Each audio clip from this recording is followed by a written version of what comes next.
Audio. If you're a serious athlete trying to do hard things, there's not much of the year that you can take off.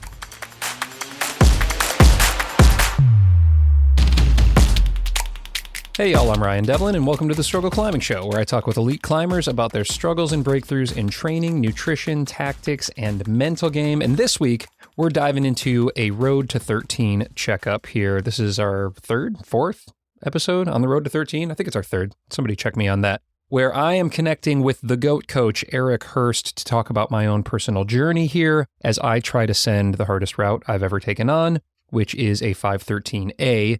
Out here at the Red River Gorge. And for those who are listening outside of the YDS system, that's a 7C+. So it's really only meaningful in that I set it as a goal, and now I want to do it. I got really close at the end of last season. Eric and I start this conversation by recapping what went right and what went wrong last season.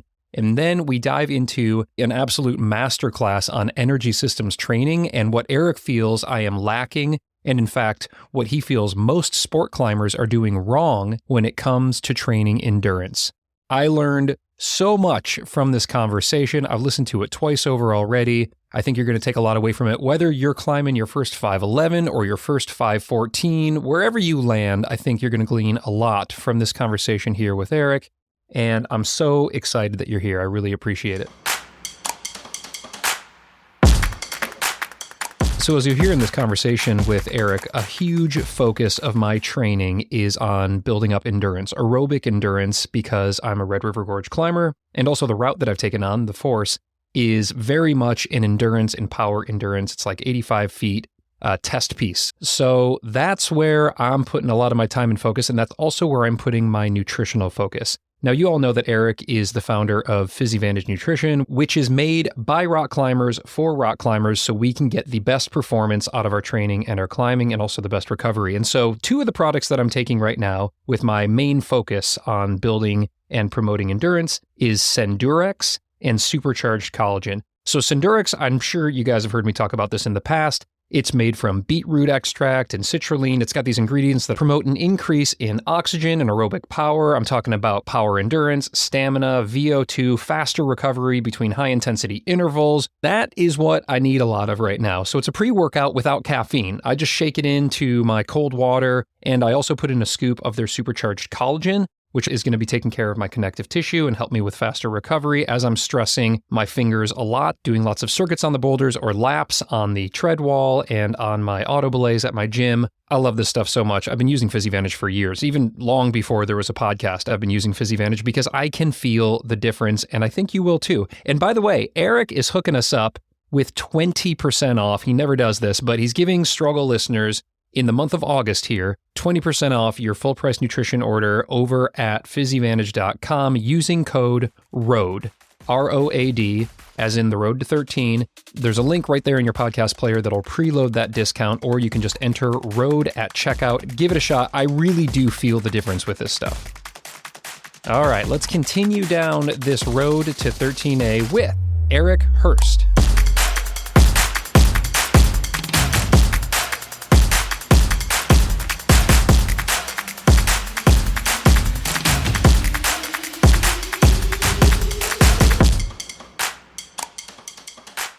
Maybe I'll do a little recap of my season because this is the first time we're connecting. 100%. I think you should do a recap of like the journey. Like, when did we set the goal? Was it like last spring when we did the first podcast? We had talked about you shopping for a project, I think, right, in the first podcast. So that we started the Road to 13 in the spring and talked about, what projects might be right for me. You suggested a handful, and then I took a couple of months to get out there and actually get on projects.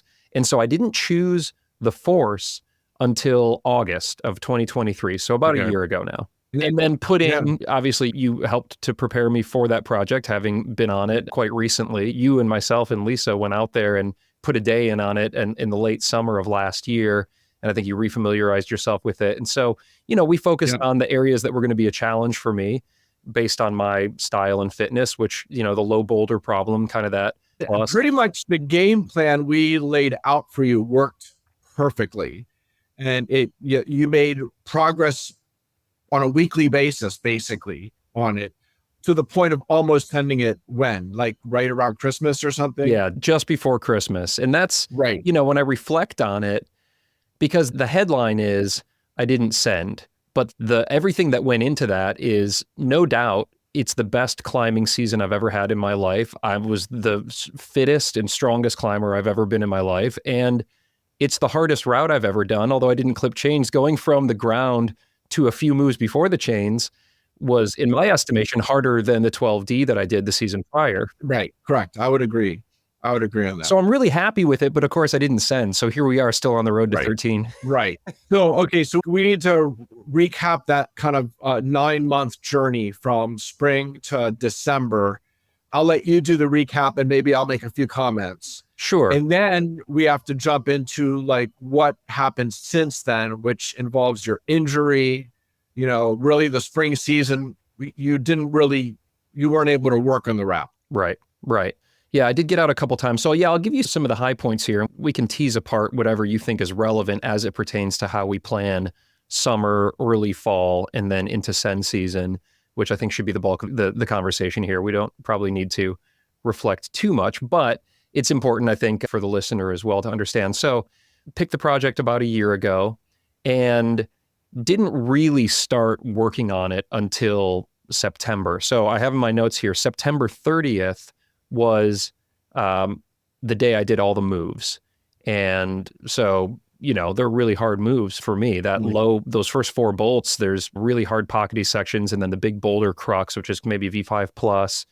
So I was really psyched to just do all the moves. I probably 7 hung it. I didn't keep track of that, but I was really just working on the individual moves. Pretty much a bolt to bolt. I mean, that's kind of how projecting starts. Exactly. And it was really an intimidating route. Yeah. So to be able to do that dynamic start, the pockets through the crux, and then, those moves at the top are really big and reachy and dynamic for me. And to be able to do that, I was really psyched. I kept track of my days to the best of my ability. And so when I went back and counted, it looks like I did 16 days on the project. And I didn't start doing red point goes until late November. So a lot of the, September and October were working, and the first part of November, we're working out those individual moves, trying to do some links and some sequences. I recall you were out there with me when I had a big breakthrough and I did my first one hang, went ground up to the last bolt and then from the bolt to the chains. And essentially that's what I ended up, doing in more and more kind of efficient ways all the way until my best go, which was mid-December, where I went from the ground through the last bolt there and into the red point crux, whereas listeners probably know from me talking about it on other episodes, it's essentially like maybe a V3 or V4 kind of reachy 2 and 3 finger pocket, maybe 5 or 6 move crux, red point crux sequence up there. And there's one final move, if you do it the way that most people do it, where you kind of do a big huck with your left hand and hook this little pocket. And so I hit that.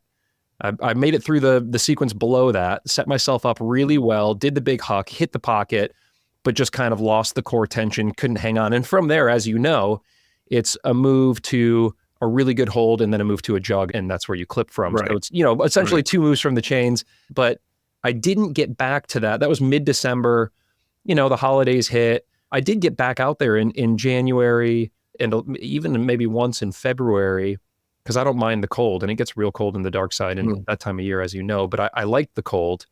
And I was out there with Thomas Cunningham. He was working on a different project. So the psych was high. I had the best year, Eric. I'm sure we'll talk about it, but like the crew is... Wasn't it in revisiting the route in January or February when your whole lumbrical thing started? The injury itself... I forget if you said it actually, you felt it go there, or was it when you were warming up at the gym or doing something on a hangboard? Yeah, I was actually moonboarding at the gym, but that was more spring. So I spring break hit. We took the kids to Florida. I had a bunch of Oreos and beers and came back. And by then I did get 1 or 2 more days on the project in the spring and actually still felt pretty strong. I didn't have the fitness. I think I peaked in endurance, like in my aerobic fitness, probably in late December, but I still pulled all the moves really well when I was out there a day in April. I warmed up over at Solar Collector and flashed Buddha hole, which is a great 11D over there. So I felt like strong and good on that. That matches my flash high point. Went over to the dark side and just didn't hit my high point. Like I'm still consistently, or I was at least still consistently going from ground to the last draw, but I would get to that last draw and I would just be just so fatigued and not have what it took to punch those last 10 feet or so. And then, yes, after that, I did Ryad, which was right in a day where I did 31 pitches. You said, do not get injured. And then I got injured. And I didn't get injured at Ryad, but it might have been a build up from that because I did a moonboard session soon after that. And the lumbrical, that's where I injured my lumbrical. Yeah, and that's the thing. That's the thing about these climbing injuries is the day that the injury is realized isn't necessarily the total cause. It can be a pattern of behavior and kind of, injury that is below your nociceptive threshold. Like you can't perceive that you've done any damage on Ryad, but yet then a week or two later you get injured and it's like, well, yeah, that contributed to. Right. That workout was the straw that broke the camel's back, but it was everything you did in the previous couple of weeks. And I had been training really hard. I mean, I was super dedicated. One of the things that I'm most proud of in reflecting on last season and kind of for that whole year is that I made a commitment to myself to get out there and to get on that project and to get out to the red. And it's really hard. I'm, got a couple kids, couple jobs. I'm super busy. And it's a 2-hour drive each way or 2.5-hour drive each way. So it's like, it's a investment every time you're going out there, right? Time and money.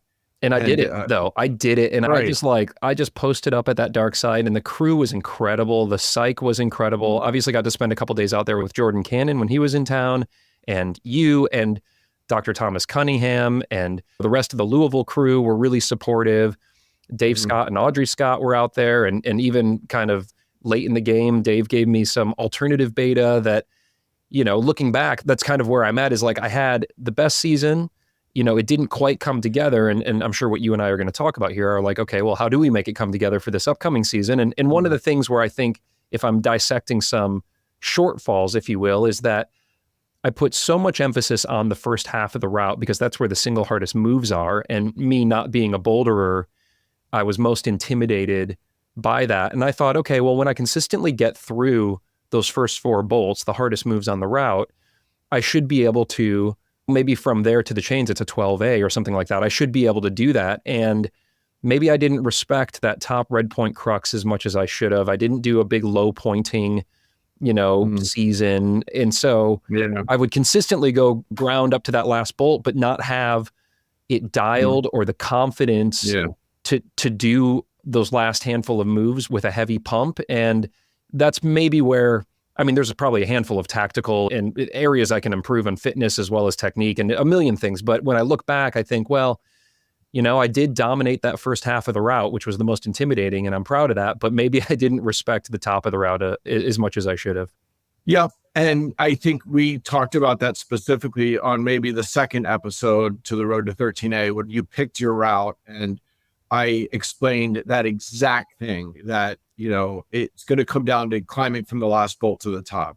That's how it is for almost everybody on that route. Yeah, that route's notorious. It seems like it's so close, but yet the last bolt to the top is just hard enough that people fall, myself included. So, okay, let's get rolling. We'll go through that order and finish up with kind of trying to establish a timeline for your return to the route, which I don't think you want to rush. Like I had told you last week, I think to get on there out of shape would be demoralizing potentially, or very frustrating to see the ground you've lost because, if you got on it right now, you might not get through the pocket crux. You might not get through maybe you get through the pocket crux, but you fall on the next boulder, you know? And I can foresee that. And also the lumbrical is still, while getting a lot better, it's still a little tender. And so I think I probably should avoid the heinous pockets that the dark side is 100% known for anyway. 100%, but what's so great and the listener should know is that just a week ago, you and I got out climbing and it was actually a pretty beautiful summer day, all things considered, for the Red River Gorge. And so very recently here, you have been able to assess where I'm at. And listener, as Eric alludes to me perhaps not being in great shape, I'll let you relay that. But it was a pretty humbling experience getting out there with you who are always in shape. I don't know if you have an off season. I've definitely taken a bit of an off season. I will be honest. The injury in April and some life stuff and kids' school ending and all of that, the last couple of months have been pretty lazy for me, to be honest. Yeah. Well, when you get to be my age, you can't take any days off, because if you don't use it, you lose it. And that's probably true for somebody your age as well. Not that you're old, but. Well, no, but I mean, at 45 years old, I think you're right. I mean, I was so fit in kind of late fall into the winter season and was consistently doing the force from the ground through the last bolt 3, sometimes 4 times in a session. Mm-hmm. And I 3-hung that 12B with you last week and then couldn't even make it to the chain. So definitely the fitness has gone off a cliff. Yep. So you got some work to do. Yeah. Yeah. So work to be done. And I'd love to figure out just from your estimation here. So we're recording this now in late June. It's going to air, I'm just looking at my schedule here, early August, I think. So we've got a little bit of time between now and when listeners are actually going to be hearing it. But essentially we're looking at a summer block. And I think you were kind of breaking up fall into early fall and late fall. I think early fall and late fall, 100%. Okay. So essentially 3 seasons, if you will. September, you could get on the force in September, but it's still going to be hot. I mean, September is not too different from August, at least early September. And so I would not rush back to it at that point. I think kind of October 1st, around the time of Oktoberfest is when you want to start seriously working it. But you want to be at the red in September once or twice a week, regaining your endurance, because the stuff you're going to do in the gym this summer, it's going to help, but it's the specificity of getting on routes at the red is so much better than being on the tread wall. It's just I'm always shocked because I do so much tread wall training for endurance. And, when I get to the red, it's it's different. Even though it's so similar, it's still different, right? And you need that time on the rock, but you don't want to be there in the summer. So the tread wall and the gym is the next best thing. But once September rolls around and it gets a little more reasonable condition wise, you got to pick those good days in the forecast and get out to the red and get climbing there. So, and then October, November, December, you are back all in. And I would say with the goal of sending it by the end of November. I think it should go, assuming we get your aerobic fitness back, you should send it pretty quickly, because it's not like you're starting from ground zero where you did last year when Lisa and I were out there. You're not going back to that point. Right. You have so much knowledge of the route and move memory. So it's more about getting, rebuilding your aerobic energy system right here that we're going to be talking about, those details. Well, let's reflect, if we could, just for a second, because I think people who are tuning into this who may not be working on the force or a 513, they could be working on a 514 or a 511. It gets common as you start to work on harder and harder things that a project will carry over from one season to the next, and maybe you'll have some downtime in between. And so there's going to be some quite applicable things that we're talking about here, although it's specific to my road to 13A. It can be very applicable to anybody else who's working on a project that might be at their limit. And I'm curious, as we do reflect on now where a season where I got quite close but didn't quite get there, how do you look differently at this next season? Like you said, I'm not starting from scratch. Hopefully, a lot of the movement and just the knowledge of the route is still in my mind after putting so much time. And by the way, running those moves thousands of times when my head hit the pillow every night because I was so psyched on it. So, and you should still be doing that at least, every other day or something, to remember just visually what the holds look like. Also think about when you're visualizing, not just what the hands and feet look like, but also how your hips turn, any feeling that you can, I talk about feel beta. If you have any of that kind of captured in your mind, you want to hang on to it, because that can be easily lost. Kind of that kinesthetic feel of doing individual moves, the hardest moves, the crux moves for you. You need to identify the feel of doing the moves even more so than the holds. The holds you get clicked into and memorize pretty quickly, but the body positions and the little body English, let's say, of doing moves, that can be lost. And to some degree, you're going to need to get back on the route and recapture that your first 1 or 2 sessions, back on it this fall. But the more you can kind of keep stored in your brain, the better. And visualization is the proven way to do that. Yeah. And I am still running it from time to time because I'm just so psyched on it. And that is one of the good things that it's probably worth mentioning, because you talk about this often on your show, your podcast that you do, is the name of the game for most of us who aren't paying the bills with climbing is to get joy and fulfillment out of this sport. And not once, I'm happy to say, at least on this one, I'm sure there may be other experiences that I have as a climber as I go forward, but at least, not once on this current project did I feel beat down by it or like, oh, I just need to finish this thing. Like it's been it's taught me so much. This route has taught me so much. The crew at the dark side, it's a real hard climbing crew that's out there. I mean, I'm on one of the easiest routes on the entire wall. So everybody out there, for the most part is a more experienced climber than me. And I've just been able to learn so much by watching them. So I've maintained the psych, which is really great. And I think to your point, I will be able to carry a lot of that knowledge into this next season. The one thing that I might not be able to carry in is that kind of top last sequence, because I ended the season, and then we can get into training and, how we want to prep through these seasons going forward here. But I'm curious how you feel I might want to look at that last bolt, because there's two ways that I've identified doing it. There's probably 100 more, but at least two main ways. One is the way that I think is more common, where people work through the pocket sequence so that when you get to that last red point move, you're throwing a big huck with the left hand to latch that hold. That's what you did. That's what a lot of the people that I climb with have done. The alternative beta that came in the spring was when I was spending some time out there with Dave and Audrey Scott.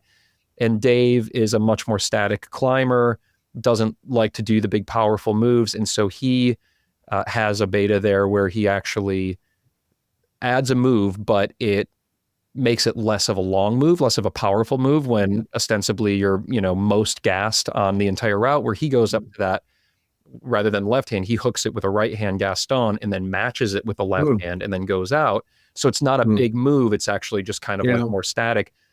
And I've tried both of those on the hang and they've both gone, but I've not been able to, again, I didn't respect it enough to do a lot of low pointing. And you've mentioned that to me on occasion. Chris Hampton has yelled at me on occasion for not low pointing enough on the force. And so part of our tactics going into this next season might be a low pointing, and I'll be curious to get your thoughts on it. But I haven't quite, I guess, decided on a sequence for up there. And how important is it that I know that I want to do or try to decide on that now? Or is it something that we can just work on when the temperatures are better? Yeah, well, you can't make the decision now. And I would, like to think if we get you fit enough, it doesn't matter which sequence you use. But I do agree, doing a big, powerful move at the end of a long power endurance kind of route, like the force, can be really difficult. And I know when I've projected routes over the years, out of a hang, I'll do the long, powerful move and think, okay, it's going to go. But then on red point, you find out that you just don't have it. Doing a sequence like that out of a hang is not the same as doing it on point. And I've often then switched back to doing an extra move or two to work around doing the big move. So that is something you want to heed, I think. So once you're back on the route, I think you just need to actually, when you're doing a couple of low points, just say, this low point, I'm going to try it this way, and the next low point, I'm going to try it that way, and just see how it feels. I don't think you can make the call out of a hang. Got it. You need to climb it from, bolt 4 or something like that to the top and see how it feels each way and make that decision then. But I'd like to think that we're going to get you fit enough that it's not going to matter. And we need to keep you mentally strong as well, because getting from the last bolt to the chains, or just completing a long haul project, it's as mental as it is physical. And I was very pleased to hear you say that you enjoyed every minute of it, because, I've been around climbing long enough to experience and also observe that long haul projecting can make climbers miserable. That project can become a ball and chain and make you lose the joy for climbing.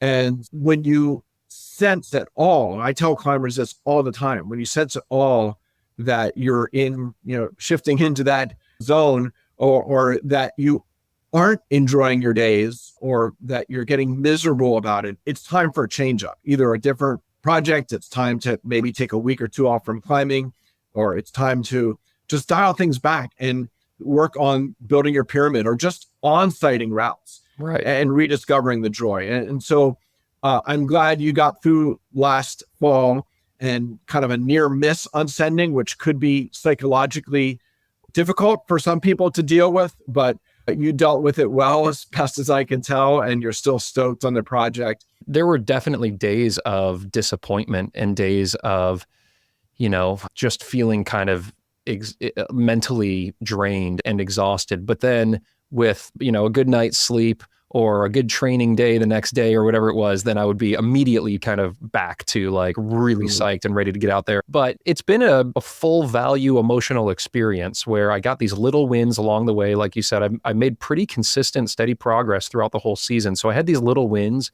that I could always celebrate. It was never about the send. It was just about like, hey, could I get to this next signpost? So I created these signposts in my notes app, and I just, would check them off as I got the next thing done. And that felt great. But, there were also days where I was just like, oh man, I'm starting to feel a little pressure. And maybe certainly part of it is self-imposed, because here I am on a podcast talking about it, talking about my goal, which a lot of climbers don't do for a reason. We don't want to be sitting here having the same discussion in 2026, right? Oh God, I hope not. Help me, coach. I've been able to observe that, one thing you have going for you, thankfully, is a strong support system. Your crew, your partners, worked on the route with you, or blade you a few days and provided support. But I know you have a crew of several people that have done that. I mean, and even your wife dealing with you making that drive, and then maybe does she have to deal with a bit of grumpiness when you get home, having not sent, so I've often pointed out that you show me a successful climber, I'm going to show you kind of a human resource around him that he taps into, of climbers or family or maybe coaches that provide that support system, and also can kind of keep the stoke going and, help them see the big picture. Because sometimes an athlete only sees the immediate results. They don't see the big picture. In your case, the big picture was, when you got on the force the first time last summer, or whenever it was that Lisa and I were with you, you couldn't, I don't even know if you got to the top. I think, did you only get halfway up? No, I didn't. And so in the course of a few months, you went from that to boltable, to linking, to almost sending. And you put a lot of days in out there and a lot of physical and mental effort, but you had tremendous progress, and you were, this close to sending. But, that's climbing, Ryan. And anybody on this podcast who's climbed long enough has been exactly where you're at, where they've been so close to sending the project. I have a handful of routes like that are kind of those vendetta routes that I need to get back and settle the score with, hopefully before it's too late. That's part of climbing, and certainly a big part of projecting. And you need to keep things balanced, as I'm fond of always pointing out.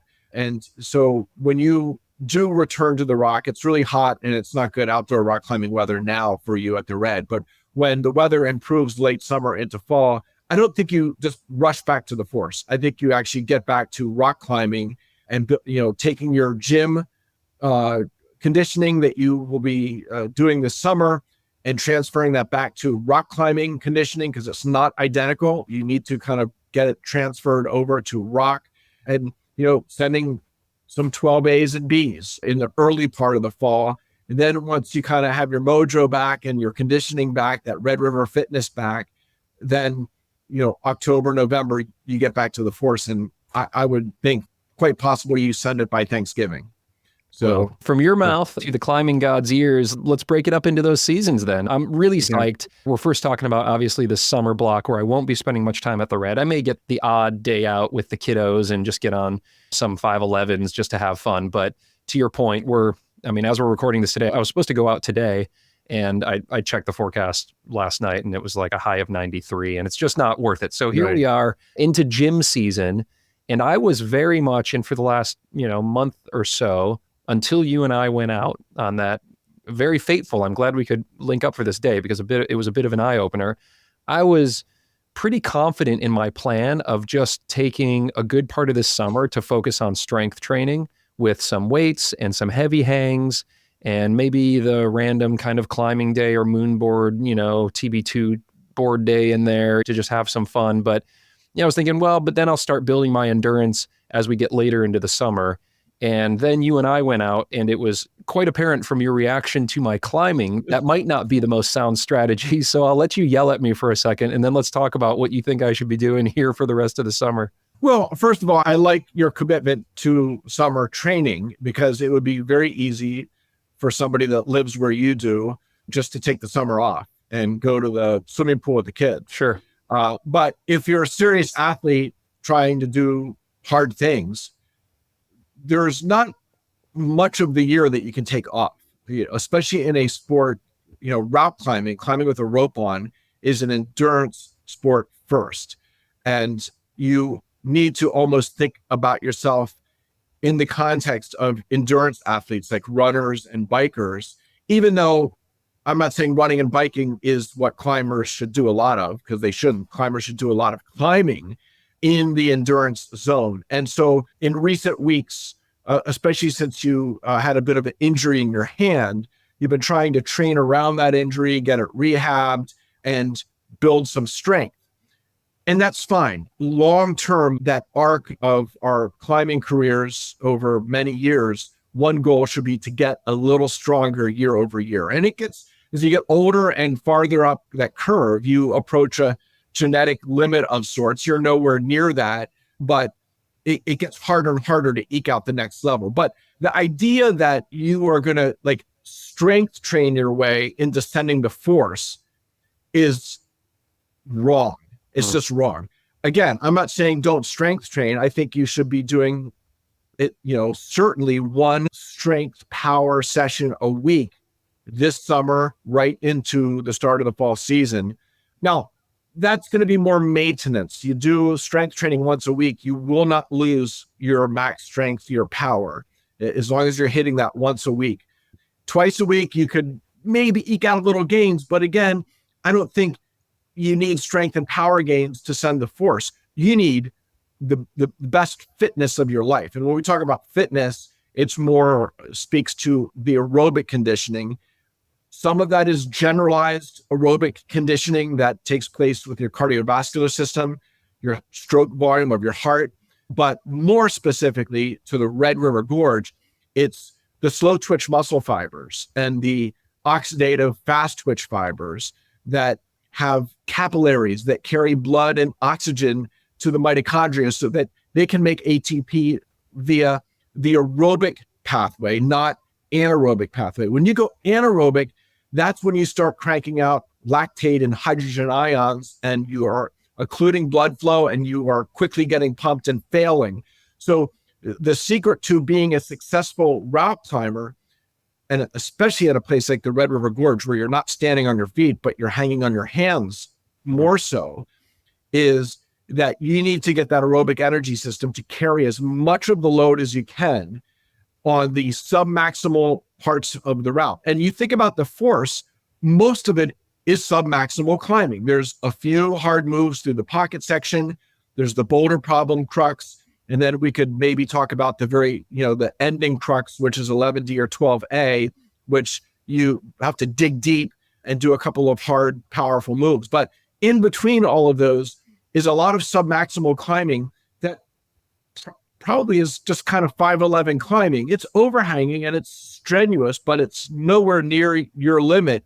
And so you should be generating ATP through all of those sections aerobically, so that anaerobic reserve, which is finite, it's this finite reserve. And once it's depleted, it's gone. You want to be saving enough of that anaerobic reserve for that last boulder problem. And you'll tap into it on the harder moves throughout the route. But then once, you get to that submaximal climbing and the blood is flowing and you're able to get oxygen into those oxidative fibers, you need the mitochondria. Those are the factories, the power plants that make ATP. You need to have them just cranking out ATP oxidatively so that you can save that anaerobic reserve for the hardest moves. And right. So getting back to last week when we climbed together, what I observed is that your aerobic energy system, your climbing specific aerobic energy system in the climbing muscles has taken a serious hit, has taken a massive hit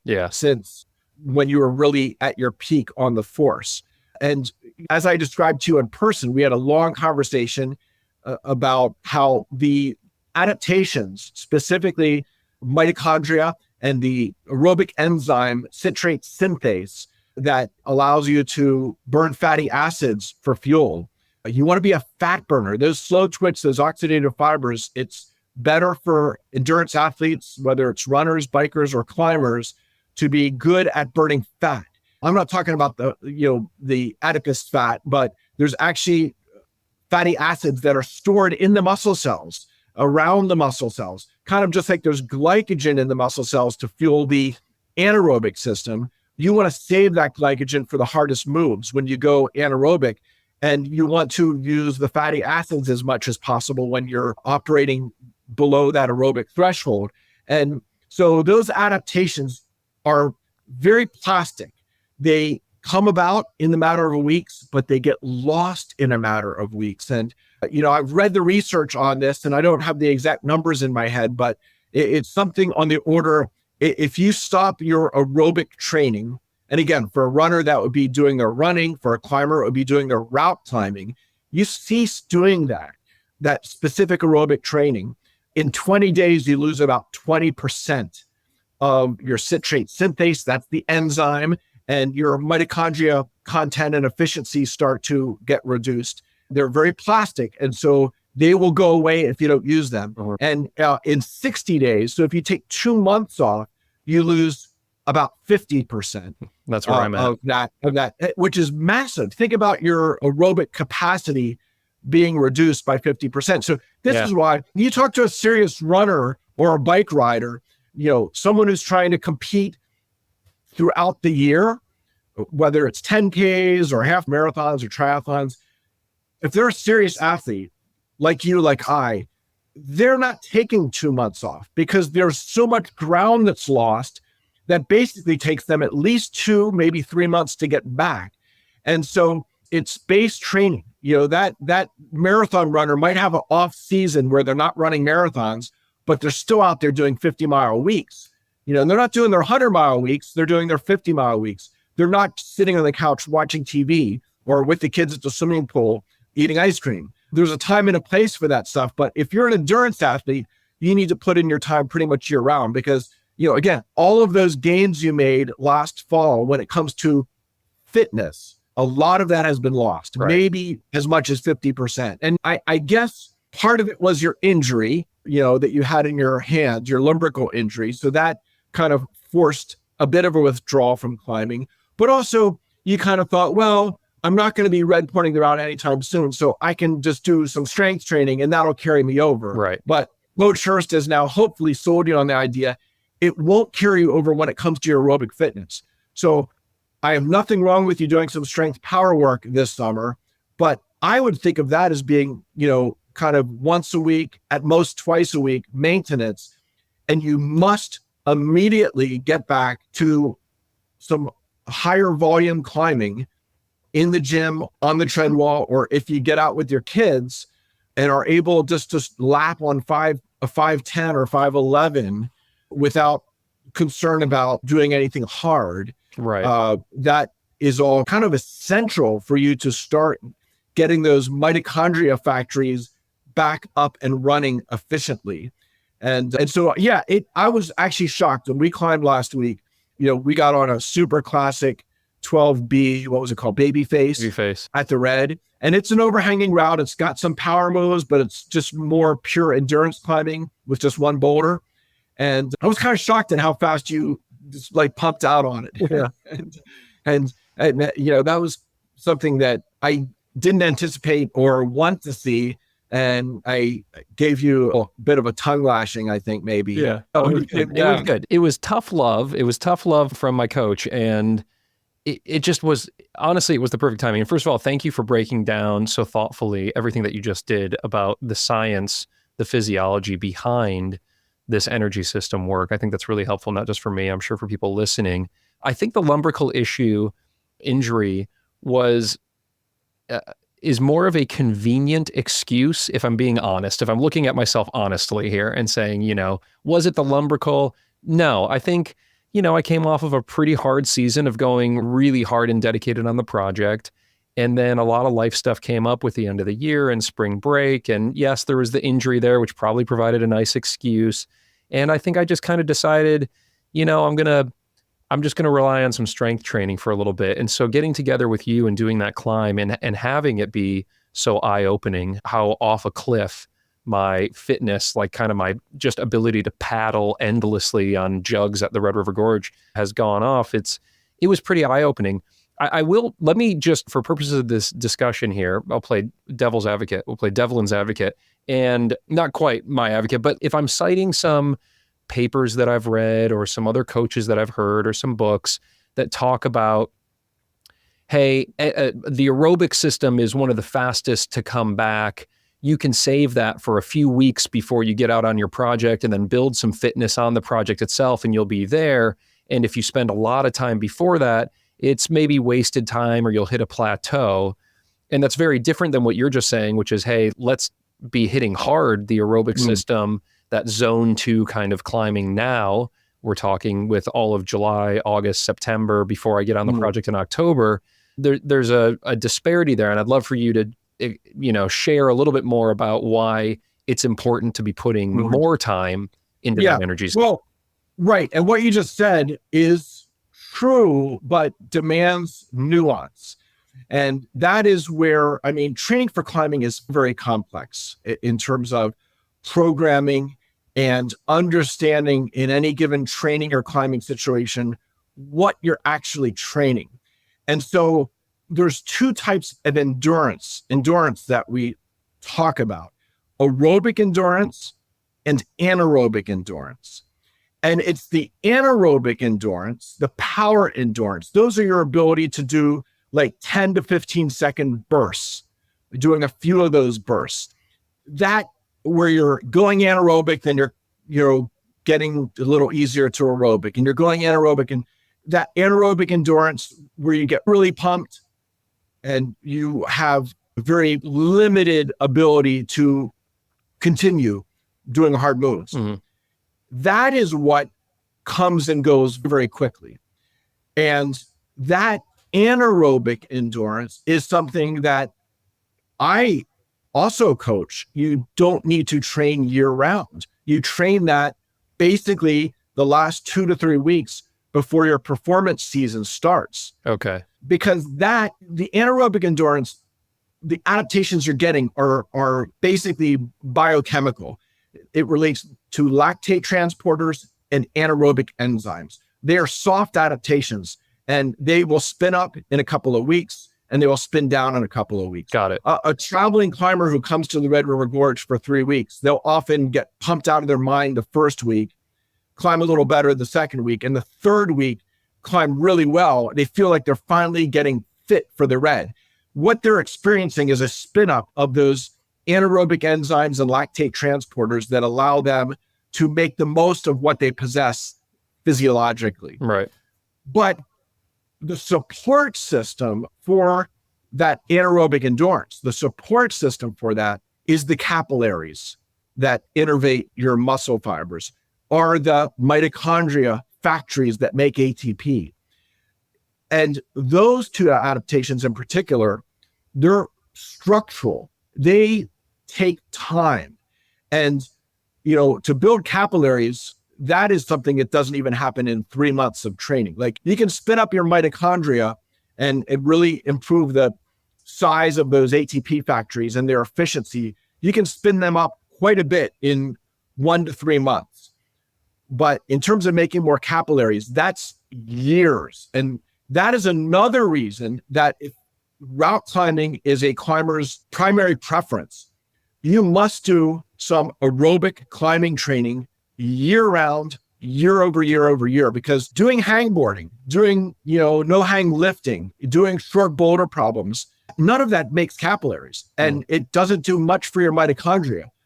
In fact, your mitochondria density goes down because the muscle fibers hypertrophy and the mitochondria stay the same. And so you have the same amount of mitochondria supporting a larger cellular domain, and you're actually less efficient. Interesting. So,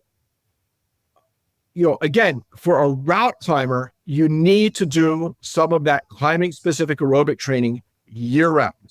or virtually year round. You take 2 weeks over Christmas and New Year's that you don't climb, you'll lose a little bit, but much more than that. And it's going to be a loss that takes not days or weeks to get back, but months to get back. And that's where I'm at. It sounds like, so if I've been off for 2 months, if, by your calculations, maybe 40 or 50% of the aerobic fitness that I had at the end of last season has fallen off. Now we've got a few months to do what we can to build it back. That's right. And so just finishing here, the nuance between the anaerobic endurance and the aerobic endurance, you will get back quickly in 2 to 3 weeks, the things that relate directly to that anaerobic endurance. But again, that anaerobic endurance, even when fully realized, is finite. It's like having a little gas tank in your car. Right.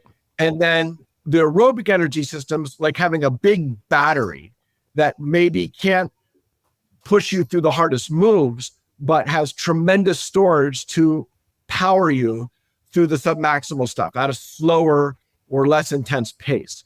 And building that aerobic energy system, the things that really make it hum and really, giving you that capacity on a route like the Force and the ability to do it 3 or 4 times in a session. That's another sign of somebody. If you're just climbing on your anaerobic reserve, you have one go on a route generally. Mm-hmm. An athlete who's well-conditioned, who is not relying on their anaerobic reserve so much and is able to metabolize those fatty acids and have the aerobic energy system carry the load for much of their climbing intensity, can conserve that anaerobic reserve and therefore put in 2, 3, 4 quality goes on a route. Right. And so for people listening, if you can only put one good go on a route, you just learned something, that you're relying on your anaerobic system too much and your aerobic system is actually what's holding you back. And that's actually a lot of climbers who spend a lot of time bouldering in the gym, or doing like 30-second spray wall burns, or doing 4x4s. Those are things that develop that anaerobic reserve more than the aerobic capacity. The aerobic capacity is about mileage, and it's the submaximal mileage that can be kind of boring to do. Again, you think of a runner, they go out and they run at a zone 2 pace, or maybe a zone 2/3 pace. That's you need to find the climbing equivalent of that in the gym. For me, it's going to the gym and climbing for a couple of hours on routes that are 510 to 512A. And for me, that's kind of the equivalent of the zone 2, zone 3, or somehow finding that sweet spot on the tread wall in terms of the right angle and the right hold size, where you can be climbing at that zone 2, zone 3 intensity, where you get a little pumped and slightly winded, but you never push over the edge. You never get anywhere near failure. You're always able to kind of climb through the pump, the light to moderate pump that's occurring. And so you might be going a little anaerobic at times, but you're always able to recover. And the aerobic energy system is what drives recovery. When you're trying to shake out, Ryan, on the Force at those couple of precious rests where you have 30 seconds to a minute or two to shake out, it's 100% the aerobic energy system that's driving that recovery. Yeah. So if you're not training the aerobic energy system right now and virtually year round, you're doing yourself a disservice as a route climber. Right. Okay. So again, there's a lot of nuance here: anaerobic endurance versus aerobic endurance, and then a route climber versus someone who's not a route climber. If someone's primarily a boulderer, then all the submaximal mileage is largely a waste of time. I think a boulderer should still do a little bit of that, but just to be well-rounded, but it's not going to get them up their boulder. But the Force, climbing a route like the Force, do you have any idea from watching your videos, like on that red point go, how long were you on the route from time leaving the ground to, making the anchor run and falling on the final moves? Maybe 8 to 10 minutes. Yeah, total? it was when I was taking really long rests. It was, closer to like 12, maybe 15 minutes. And then as the season went on and I got more efficient in my rests, and I think to your point was recovering faster and I was trying not to fatigue my core by hanging out at the rest too long. It was a little less than 10 minutes. Which sounds about right. And when you're doing anything for 8 to 10 minutes, it is far more aerobic than it is anaerobic. Right. And so, And those rests are again, critical, by the way. Just to underline your point there are a couple critical rests, one that comes after that low, the hardest moves, the low boulder, and one that's after kind of the next sequence before you go up into those final moves. There's another kind of couple mini rests in there as well. But when I was at peak fitness, I found myself feeling pretty good when I was leaving those rests. But when I wasn't, so when I came back in the spring or earlier in the fall, before I got that peak fitness, it was kind of diminishing returns at those rests. And I would start into the next session thinking that I was feeling pretty good. And a few moves in, I just kind of felt the forearms just go off a cliff. Yeah, I mean, climbing at the red or areas like that, these really steep overhanging areas where, again, more of the weight is on your hands than on your feet, it really is a test of aerobic endurance and how well you have trained that up. And it's a very trainable energy system that you can improve year over year for a long time. Yeah, again, going back to marathon runners, most of them, they start running when they're 8, 10, 12 years old, and their teens, they become good runners, but they run their best marathons at age 35, in their 30s. So we're talking 20 years of development. And for route climbers, it's the same thing. Alex Megos has been now climbing about 20 years, and he's just hitting his stride. It takes so long to develop out that aerobic energy system. And so, again, if you're a route climber, you need to train strength and power. You need to train anaerobic endurance. You need to train aerobic endurance. But the one constant should be year-round, that aerobic training of some sort, at least once or twice a week, so you don't lose everything. And then the strength and the anaerobic endurance need to be properly programmed to help you peak when you want to peak. And that's the art of training for climbing. If a beginner is listening to this, it's TMI. We're talking about stuff that is not really as relevant to them because they are just learning to climb as somebody their first few years in the sport.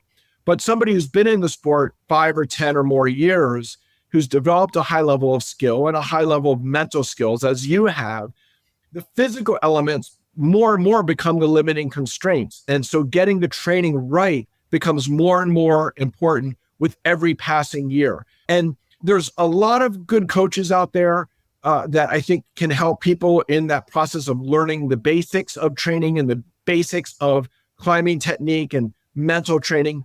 But when you get up to the higher levels, I think there's the knowledge gap where I'm still learning every single season, every single year, as I consume the research, as I work with elite level athletes, and making unique little distinctions. And so, it's so hard for, I think, a lot of climbers to sort out exactly what they need to do. Yeah, and it's hard to self-diagnose that and self-program. Some people learn to do it very effectively. Other people need a good veteran coach to help them through the process. It sounds like you have more than a few coaches helping you through this process, which that can make it tricky because you're undoubtedly going to hear some, conflicting information or advice. Yeah, it can be a little bit of analysis paralysis as a podcast host. And I have the incredible honor of talking with very experienced coaches, as well as athletes who work with great coaches or are self-coached. And so, I do take in a lot of information, but I've never talked with anybody who knows the red more than you do. And we're getting very specific on this road to 13A. This is not like a general, how can I climb better on sport? Or maybe another series next year will be my road to V7. And we can talk a little bit more about the anaerobic system, but this is the road to 13A. It would be a completely different program. Exactly. Absolutely. But here we are, talking about the road to 13A and not even specifically now, it should just be retitled the road to the force because we've chosen projects. So we can train very specifically to that. And in the next, 20 or 30 minutes here that we have in this conversation, it would be fantastic knowing that this is very specific to me, but I think the listeners will take away what they will and apply it to their own climbing and training. But for me, how we can look at breaking up these 3 seasons you're talking about through the lens of training now. And so we're squarely in the summer. I've got access to a gym that's got a lead cave, auto belays, a tread wall, a moon board, set problems, and I've got a spray wall in my house. I've got a force board, force gauge, that I can use and the other kind of accoutrement that are available to most climbers at a gym, and then occasionally the Red River Gorge. So how would you break up for me, if you were programming for me here, Coach, the next few months until we get into the start of the kind of early fall season as we discussed? First of all, the summer phase, which we're in now, it's, hot and humid in the 90s. So no reason to rush outside. I think for a busy person, people with jobs, family, school, that's a lot of us. That's probably most people listening to this episode have a lot going on. And so scheduling their life and their training and climbing, it's a juggling act. And so when you have less than ideal weather conditions, whether it's, cold and snow in the winter or heat and humidity in the summer, why force the outdoor climbing? Unless you really want to get out, then go for it, because it's about having fun. But also, being efficient is important, and time management is important. You have to make a 4 or 5 hour round trip drive to get to the Red. Right. So why not repurpose that time? And you can get to the gym in 15 or 20 minutes from your house. Or you can even do some home training with the force board or hang board and have no travel time. And so I think you can be really efficient this summer and maybe only have to put in 10 hours a week to training and be able to save all that driving time and climbing time to do other things. Yeah. And so what should those 10 hours, let's say, a week of training look like? Well, first of all, you mentioned about that lumbrical injury in your palm, and it doesn't sound like it's debilitating or anything like that, but we want to make sure it doesn't recur. And, that's a problem with climbers is we get these recurrent injuries. You think it's resolving, you ramp up your training, you ramp up your climbing, and it's right back. Oh, the elbow pain is back. Oh, the finger pain is back. Yeah. Or in your case, the lumbrical pain is back. Hopefully not. And so, it's important to not provoke that. And so the first thing I would say, since you kind of feel like the straw that broke the camel's back was the moon board. And the moon board is really, really works your fingers hard compared to a kilter board where the holds are more positive. The moon board, you have to squeeze, and it is a little harder, I think, on some people's fingers and hands and elbows. So I would not rush back to the moon board. That's number one. What I would do is try to do strength training that's more controlled and less random, like the moon board. And so that's where, doing some force board, no hang lift type exercises, always warming up very carefully, not rushing into max force pulls. Or if you're going to do a little bit of hang boarding or a little bit of bouldering, again, most of your time is warming up, and then maybe 20% of your time is doing some things near your limit. Yeah. And those strength power type exercises, you need to do them once a week. That's the minimum effective dose for kind of maintaining. It's quite easy to maintain strength and power. The endurance is what you lose very quickly. Right. So over the summer, one a week, maybe if you're feeling like your injury is no longer a factor, maybe you can escalate to twice a week, like a Wednesday and a Saturday where you do a strength workout, something like that. And then the other, and in my mind, top priority is getting that aerobic conditioning back. Mm-hmm. And so I would be looking at a minimum of 2, ideally 3 sessions a week where you're getting in a fair amount of mileage.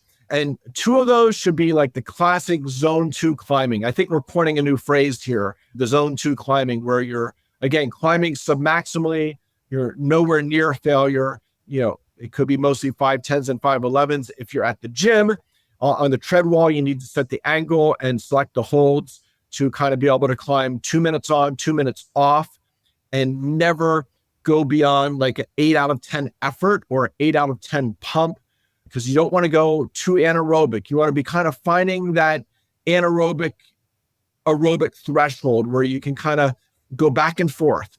Maybe a couple of moves are harder and effortful, and then you're climbing on jugs for a few moves. And when you're in that kind of right on that threshold, that is where you maximally tax those mitochondria factories.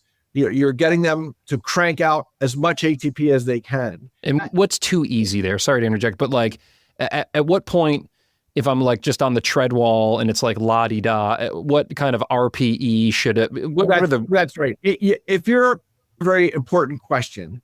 And so if you're like less than a 5 out of 10 effort, I mean, I know it's very subjective to use an effort scale, a rating of perceived exertion from 1 to 10. A 10 is like an all-out limit boulder problem or campus move, and a 1 is not doing anything, basically. Right. And so, 7 and 8 is kind of that threshold zone where you're getting pumped. And then if you go above 8 to 9, you're pumping out. And then you get to 9.5 and 10, you're powering out. So if it's 2 minutes on, 1 minute off, the 2 minutes you want to kind of be at that 7, 8, and then the minute off, you're recovering to an extent. You're probably bringing it down to a 3 or a 4. But again, the aerobic energy system is working during that recovery period. Mm-hmm. Your heart rate is coming back down, signaling the recovery. And again, if you're climbing on the treadmill at an intensity of, let's say, 6 out of 10, where you're just getting a light pump. To answer your previous question, if you're not getting a light pump, then you're not going hard enough. You should feel your forearms. You should feel the perfusion of that enhanced blood flow and the vasodilation, indicating that your body senses it needs more oxygen to get to those muscles. If you're going so casually, like if a conditioned runner goes out for a walk, they're not really getting much training there. Right. And so if you're climbing at the gym on something so easy, you're standing on your feet, it's almost like a climber's version of a walk. Well, then that's at best recovery climbing or arc climbing. Got it. You're not getting any good conditioning. You need to get those mitochondria factories that are cranking out the ATP up and running near 100%. And, getting them to be stretching their limit. And that's what kind of signals the adaptations in terms of that citrate synthase enzyme upregulating and the mitochondria actually fusing and getting, growing in size and number. Like any adaptation in the body, if you're not pushing the body, then you're not getting that adaptation. So again, with the aerobic energy system, if you push too hard, you go anaerobic. Right. And then you start getting this acidosis inside the cells. And that, in the long term, actually can diminish mitochondria content. That's some very interesting research. Climbers who go to the gym and every session is a pump fest actually, over the long term, diminish mitochondria function. Wow. Because of the intracellular acidosis affecting the homeostasis so far that the mitochondria are adversely affected. And again, that's why aerobic athletes, running, biking, swimming, they do power endurance work, but it's very limited and properly programmed. It's done right before competition, as we discussed, the anaerobic endurance. You spin that up last, and you don't overtrain it, because you overtrain it, you curtail your aerobic development. And so finding that sweet spot where you're right up against the anaerobic threshold, maybe crossing it briefly, but always pulling back below. So, again, I would be shooting for a 7 or 8 out of 10 in terms of perceived exertion, slightly winded, breathing a little heavier. But if you step off the wall, for your 1 or 2 minute rest and you're really sucking for air, you've gone very anaerobic. Right. That's a sign that you have an aerobic deficit that you need to be paying back. And that happens when you go very anaerobic. Can I ask you the difference on that versus doing it on like repeater hangs or using the force board? Obviously, if I'm climbing on a tread wall or I'm doing routes, I'm using my entire body. But if I'm doing some repeaters and taxing my forearms in that 7 out of 10 on a 2 on 1 off, or at 60%, because with a force board, you can kind of dial in the exact effort. You tap your max pull, and then you could set it at 60% of that. And so, yep. And actually, you'd want to set it less than that. You'd want to set it at more like, 30 to 60. Okay. But yeah, so yes, to answer your question, you can target, for instance, your forearm muscles by doing low intensity repeaters and other types of lifts, or using the force board gauge, but you have to get the intensity right. And, the problem is when most people do repeaters, they're doing a protocol at body weight that they can do several hangs. Maybe they're doing 7-3 repeaters, and if you reach failure in a minute or two doing 7-3 repeaters, you're actually more anaerobic than you are aerobic. So you're training anaerobic endurance at that point. Yeah. For most climbers to use repeaters to train climbing specific aerobic, they have to remove body weight. They have to be using half of their body weight. That's where the force board gauge can come in nice. Because like you said, you can test your peak force and then cut it in half and do repeaters. But if you don't have a gauge or don't really have a good way to assess, you need to be able to do 7-3 repeaters for 5 minutes or more. So you need to take enough weight off your body or use a big enough hold that you can do 7-3 repeaters almost endlessly, because that puts you in the aerobic domain. Got it. And again, when most people do repeaters, when I do repeaters, I'm doing 1 minute on, 1 minute off, and that's more of an anaerobic endurance. So that's, again, something you would do those last couple of weeks before you segue into performance season. One more comment. The other benefit of doing this aerobic training on the wall versus using a hangboard is when you're using a hangboard or a force gauge, you are only training this. And as I explained to you at the Red last week, when you were on Babyface getting pumped out, it wasn't just your forearms. There's all these postural muscles and your shoulder muscles and your core, and you're on a steep route. It's about connecting your hands and feet. And so when you're climbing for training, you're exercising that whole chain, because you need to develop mitochondria in your biceps, your shoulders, your core. All of those muscles in that kinetic chain need to spin up mitochondria. If all you're doing is spinning them up here, that leads to the phenomena of you being at the crag and saying, my God, I trained so hard and I'm so fit. I'm breaking new records in the gym, on the hangboard, on the force board, whatever. But it's not translating to the rock. Right. It's not translating to the rock because you don't climb with just your fingers and forearms. There's everything else. And so when you're isolating, there's something to be said for isolating on devices that allow you to isolate on the forearms. But there's also a lot to be said about climbing being a sport where you're using all of your muscles in a very synchronous fashion, and you're connecting hands to feet constantly and forcefully. And you need mitochondria throughout that whole kinetic chain to be up to snuff. And so if your shoulders are fatiguing or your core is fatiguing prematurely, you overgrip. That's a very common occurrence with climbers who have strong fingers, but not so well conditioned rest of their body. Yeah. Is as their body fatigues, their grip has to tighten down more because they can't sustain the proper body tension for ideal, efficient movement.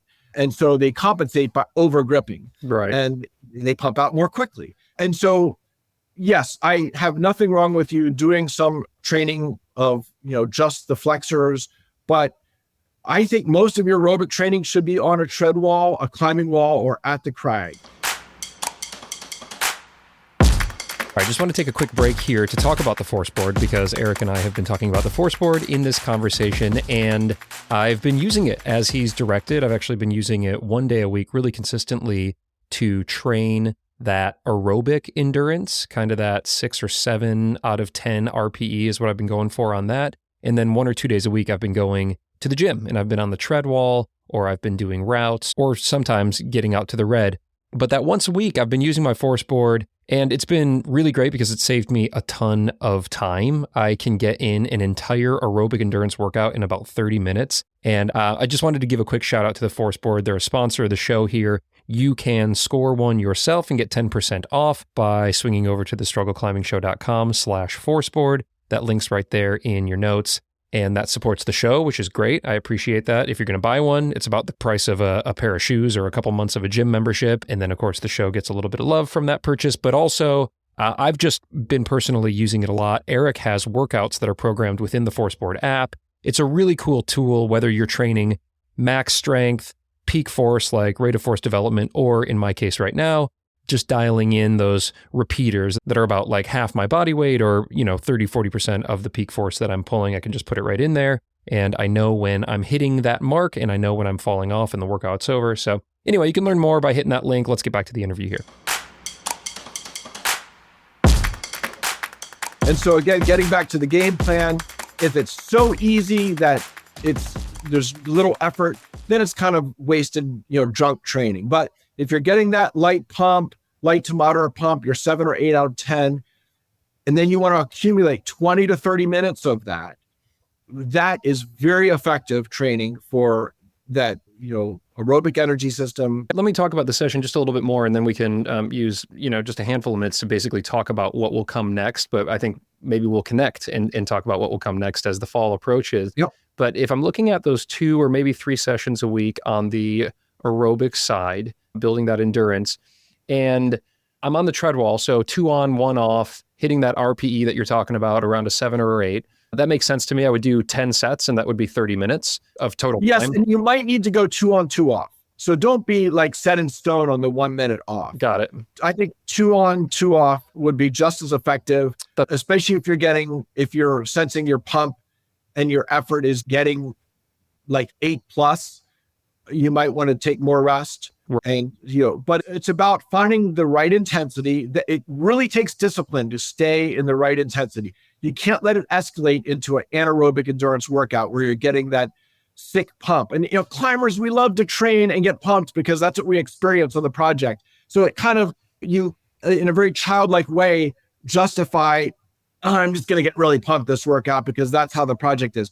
But the evidence is that type of training, it doesn't bring long-term gains. You get these short-term anaerobic endurance adaptations that we talked about, and there's nothing else to be had. Got it. So if that's your primary method of training year-round, you're training very poorly. Right. That's a huge eye opener, I think, and will be a massive takeaway for everybody who's listening, because I think it is quite common, even within my circle, where a lot of training will end with just like going to the death and getting that massive pump. And mentally, it's important to do that. And to your point, there's a short amount of time where it's important to spin that up. But right now we're talking about this very much aerobic.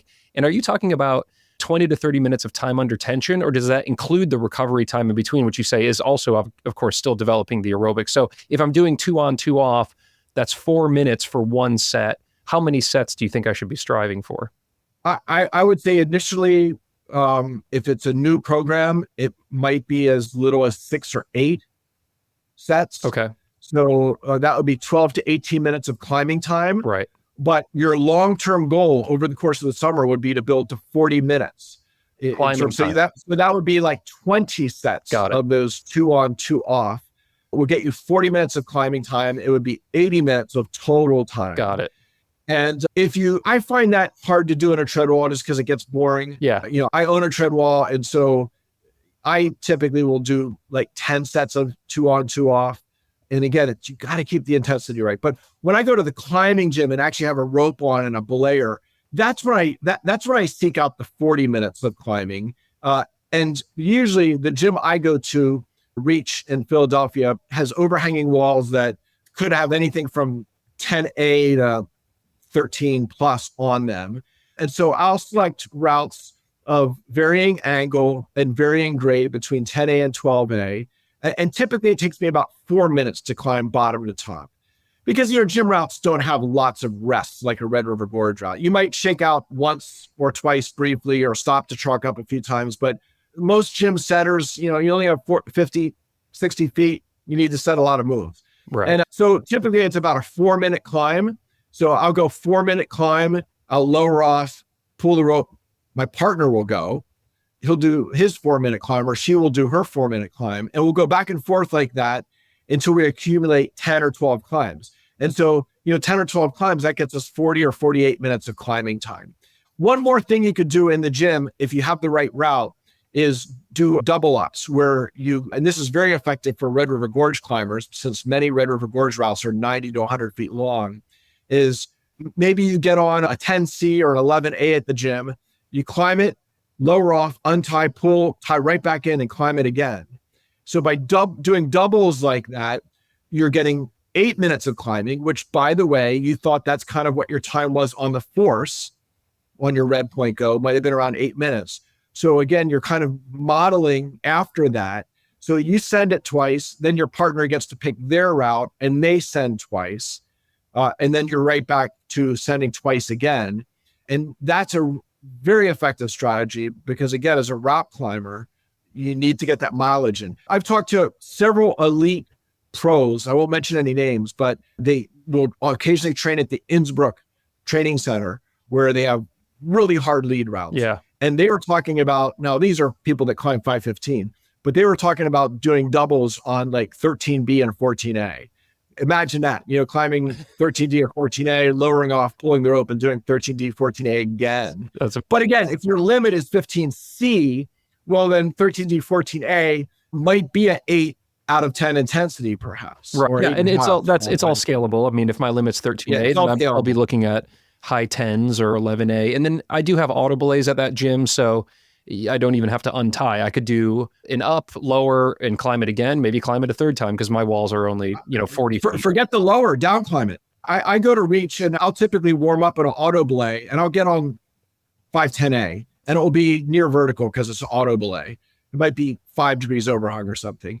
I'll climb up, I'll climb down. And so there I just got 100 feet of climbing. Right. And, and again, it was 100 feet of steady climbing. And it's actually, down climbing's an interesting drill also technique wise in terms of, you pay more attention to your feet and your body position when you're down climbing. And it's not so hard on your muscles because it's eccentric, it's lowering phases. So it's not so hard on your climbing muscles. It's actually, you get a little bit of recovery during the down climb as long as you're using your feet and turning your body correctly. And so it kind of forces you to be more engaged in your technique and your kinesthetics of, efficient movement by doing the down climbing. So I'll typically do 2 routes on auto belay up and down. So I'll get 200 feet of climbing in right there.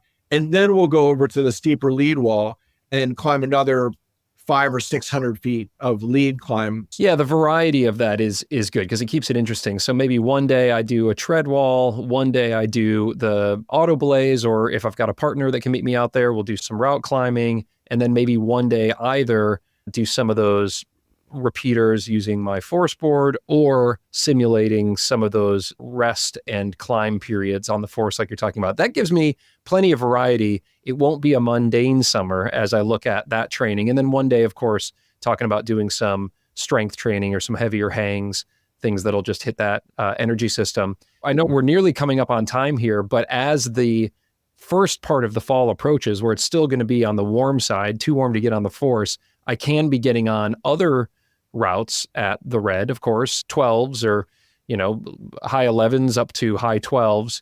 How will that change what I'm doing at the gym? Am I just taking one of those aerobic days from the gym and trying to take it out to the red, or am I projecting some stuff at the red? We had talked about Tuna Town. Do we want to talk, maybe spend 5 minutes talking a little bit about how things will look in September, early October? Right. So that's the second phase that we talked about. Phase 1 is your summer training where you're not really climbing for performance at all outdoors. Phase 2, you're beginning that segue back. And so there's going to be shades of the gym, still some elements of the gym training, but also reintroducing some route climbing and transferring your fitness and getting your movement dialed back in, and also building your pyramid. And, I would encourage you, as you start climbing in September back at the red, you could have a side project. We talked about Tuna Town as being one possibility. That's a classic 12D for those 12D. It's very much a fitness climb, and kind of like the force, a lot of people follow going to the anchors because it's a fitness climb that comes down to the last 10 feet. It's only 5'11", but you're pumped. And so it could translate well to the force, you think? It could translate well to the force. Yes, exactly. But I would also put high value in the volume climbing outside, climbing between 11B and 12B, which is really central, I think, to a climber of your ability, just having that firm foundation, technically, mentally, physically, where everything is coming together beautifully to perform optimally. When you're on a project or something at your limit, you're doing a lot of things inefficiently. You're thrashing, you're falling, you're hanging.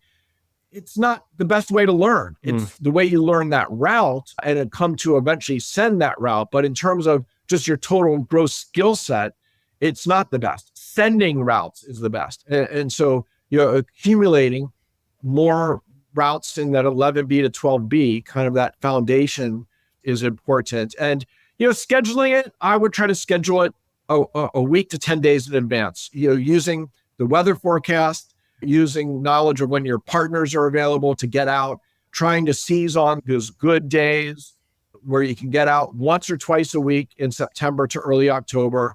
And yes, they would be replacing the aerobic sessions in the gym. Absolutely. As long as you're still getting the 2 to 3 a week. In terms of the strength power training, we talked about this summer doing 1 or 2 of those every week. You get to that second phase of early fall season, you're going to 1 and only 1. Not 0, not 2. You're doing 1. Got it. So it's pure maintenance of whatever strength and power you came out of the summer with. You're going to maintain that. And then because you're climbing outside, you are going to be, if you're on Tuna Town or something 12B, 12C-ish, that's going to take you to the anaerobic endurance zone. So you're going to be getting at least 1 of those a week by that kind of day that you push yourself outdoors. So if you can get out twice a week to the red, I would say try to plan one day where your goal is to push yourself, and one day where it's like, I'm not going to push myself. I'm going to be climbing, 11B to 12A, kind of in that zone where you can on-site, flash, or second go, and do a fair amount of mileage on that day. And then the other day you go out, you do a warm-up route, and then maybe you work on something 12B, 12C, 12D, like Tuna Town in that zone. But hold off rushing out to the force, because you don't want to get back to the force and be finding yourself not prepared. Hopefully in your mind, you have this image of, I almost sent it. It's this close. Yeah. We don't want to erase that image with you finding that you had to hang 4 times to get to the chains. We're trying to avoid that. Yeah. So you don't want to rush back to it. You have a game plan. And so it's that third phase, mid-October to mid-December, that third phase where you have a game plan. That is when you're going to send the route. And so right around October 15, when the cooler weather starts to be more common, that's when you're starting to schedule at least 1 day a week on the force. Oh man, I'm so hyped.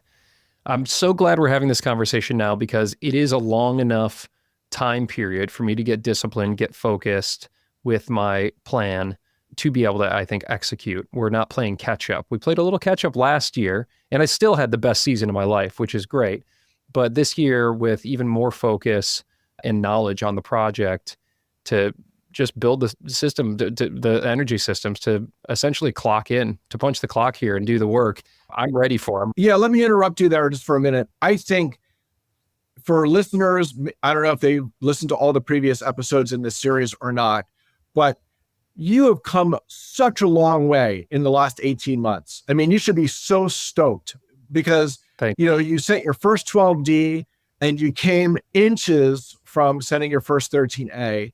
And that's with only climbing, 1 or 2 12Cs before that? Yeah, just one. Just one, yeah. So, you Not much of a really pyramid. have stretched things. You really stretch things. And you could argue with only one 12C and one 12D that the 13A is kind of an overreach of sports. But you still, through effort and planning and discipline and dedication, got really close to sending it. And I have no doubt it's going to go down this autumn season. So it's not surprising that it didn't happen quickly, that you just didn't send it in a few sessions. That's not surprising at all, because again, it is a stretch. And when you really stretch that far on a grade or a goal, it's a big commitment. It takes a long time, and it can be hard mentally. So I'm glad to kind of gauge that you're still mentally there, and you don't feel like it's, the ball and chain of the project attached to you. And I think some of that's because you have all these other things in your life going on that keep you fresh. And it's when a person is just a climber that the weight of these projects can really become overbearing. But when you have a job or other passions and family and things that also bring pleasure and inspire you, you see climbing as just one avenue. And even when that avenue hasn't quite played out the way you anticipate, you have the other things to, keep you going and keep you engaged and stoked. And so I think that's kind of Coach Hörst giving a little message to listeners about the value of having some balance in your life as well. Yeah, it takes focus and commitment to send something hard and to follow through with a project in the long term. And you're displaying that, but you're also showing by example that you can do multiple things well, because I see you as a father with your kids, and I know the quality of the products you put out as a podcaster and video producer. So you're performing at a high level in several areas. And so, kudos to you for that balancing act and making it all happen. Oh, thank you. Well, I really appreciate those words. It really means a lot to me. And you touched on support network earlier on, and that's just been, the biggest thing, that my biggest asset as I've been taking on this hardest climb of my climbing career. And there'll be harder climbs to come, but at least where I'm at, having the crew and my family and you, like this Road to 13A series has been so fun. And I, more times than not, when I'm out at the dark side, I run into somebody who's like, oh, hey, how's it going on the Road to 13? So this series, I think, has resonated with a lot of people, regardless of what grade they're working on. And for you to take and distill your decades of experience as an athlete, an elite climber yourself, and also as a coach, and give that to me to be able to take full advantage of that just means the world. You just recently had a fantastic episode on your own podcast, The 10 Secrets of Climbing Harder. And a few of those resonated really hard. One of those you just touched on, having some balance in life. But it was like points 1 and maybe 3, if I'm recalling correctly, was climb more and clip chains and send routes. And you touched on both of those just now. I've kind of had turned away from those a little bit. I had just gotten a little bit complacent with kind of relying on scientific methodologies, if you will. And I really am grateful that we're having this conversation right now, because I think it's well timed for me to get back into more climbing, more moving, whether it's on the tread wall or out at the red. And when the temperatures get better, have that day of trying hard, but also have that day where I can on-site a bunch of routes. And I think all of that is going to pay off really well for me. And it's also just a lot of fun. It's a lot of fun to get out and have fun days at the crag and not just project days. Yeah. I'm glad you see that big picture and get that. And I would say, because you are stretching your boundaries here with this 13A project, once this route goes down, I think the next mission for Ryan, maybe the next series of podcasts, should be like the Road to Mastery. And that would, I would say, involve you setting a goal to do like 2 12Cs and 2 12Ds in a season, like next season, 2 12Cs, 2 12Ds. So things that are going to go down a little quicker, go through the process as you have with the Force, but it's going to all be sped up into hopefully a few sessions that you can send 12C and 12D in short order. I like that. And also that 12A onsite. Yeah, exactly. The side project that I never got around to doing because I got so project obsessed. So the 12A onsite is still on the table.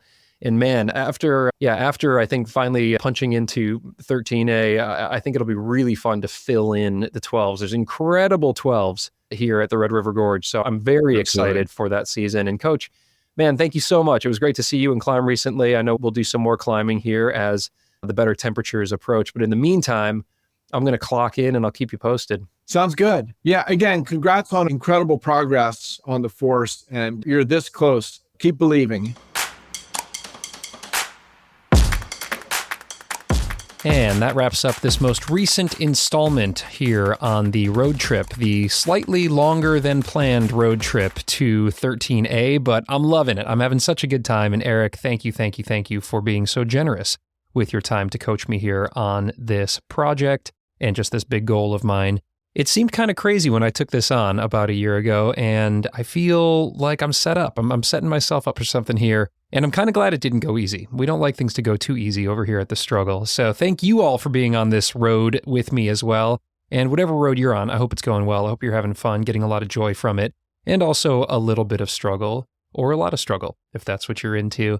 And also, I just got to say, it's been really cool to see a lot of you at the crag. I often hear from you all when I see you at the crag that you've really been enjoying this series. So that means a lot to me and to Eric as well, I'm sure. So thank you guys so much for listening. Good luck with all of your climbing. And by the way, don't forget that Eric is offering 20% off over at PhysiVantage using the code ROAD, ROAD, or that link is right there in your podcast player, just this month. So if you want to stock up and get ready for your summer training and your fall send season, now is a great time to do that.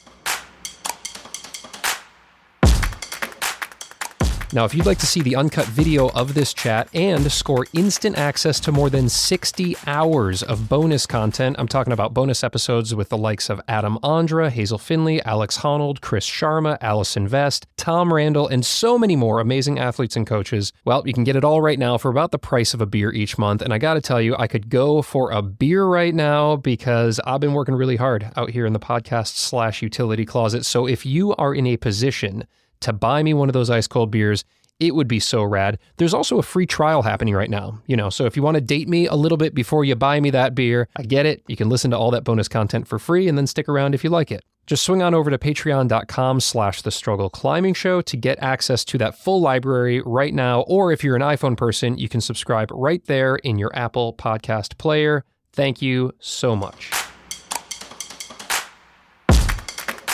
Huge thanks and appreciation to our show sponsors who have brought you this episode at zero cost. Check your show notes for the links and special discounts to those brands that are only available to Struggle listeners. And by the way, you can see all of the show's awesome sponsors and special deals by just popping over to thestruggleclimbing-show.com/deals. Hey, did you know that The Struggle's carbon neutral in partnership with the Honnold Foundation? They are just doing amazing work to bring clean energy to communities around the world. You can get inspired by their latest grant recipients over at honnoldfoundation.org, and then just toss them some love if you can, even a few bucks a month. They're doing such cool and impactful work. And lastly, The Struggle is a proud member of the Plugtone Audio Collective, a diverse group of the best, most impactful podcasts in the outdoor industry. This show was produced and hosted by me, Ryan Devlin, and edited by Glenn Walker. All right, that clips the anchors on this episode. Thank you so much for tuning in. If you liked it, and if you like this show just in general, would you consider sharing it with your climbing friends? The more who listen, the closer that I will get to making this my full-time gig, which would be so cool. So thank you in advance for sharing this episode and also rating and reviewing it if you got a hot second. Really appreciate you. I hope your training and your climbing are going great. And if you're struggling like me, well, at least the struggle makes us stronger. I'll see you soon.